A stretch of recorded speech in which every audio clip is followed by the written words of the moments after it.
We got this fun looking thing. Spadina Road in a old mansion that got frozen. Most of the rads shattered. We've got 2 here. One of them's for spare parts. I think I can make one out of the parts I've gathered, and I hope the other one's good. But we also got an old pipe wrench from the Walworth company in the USA.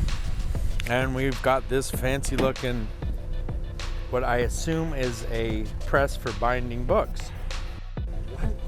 Yeah, I think that's what it is anyways. We'll clean it up though. Have a look. But yeah, not totally sure. Some kind of press.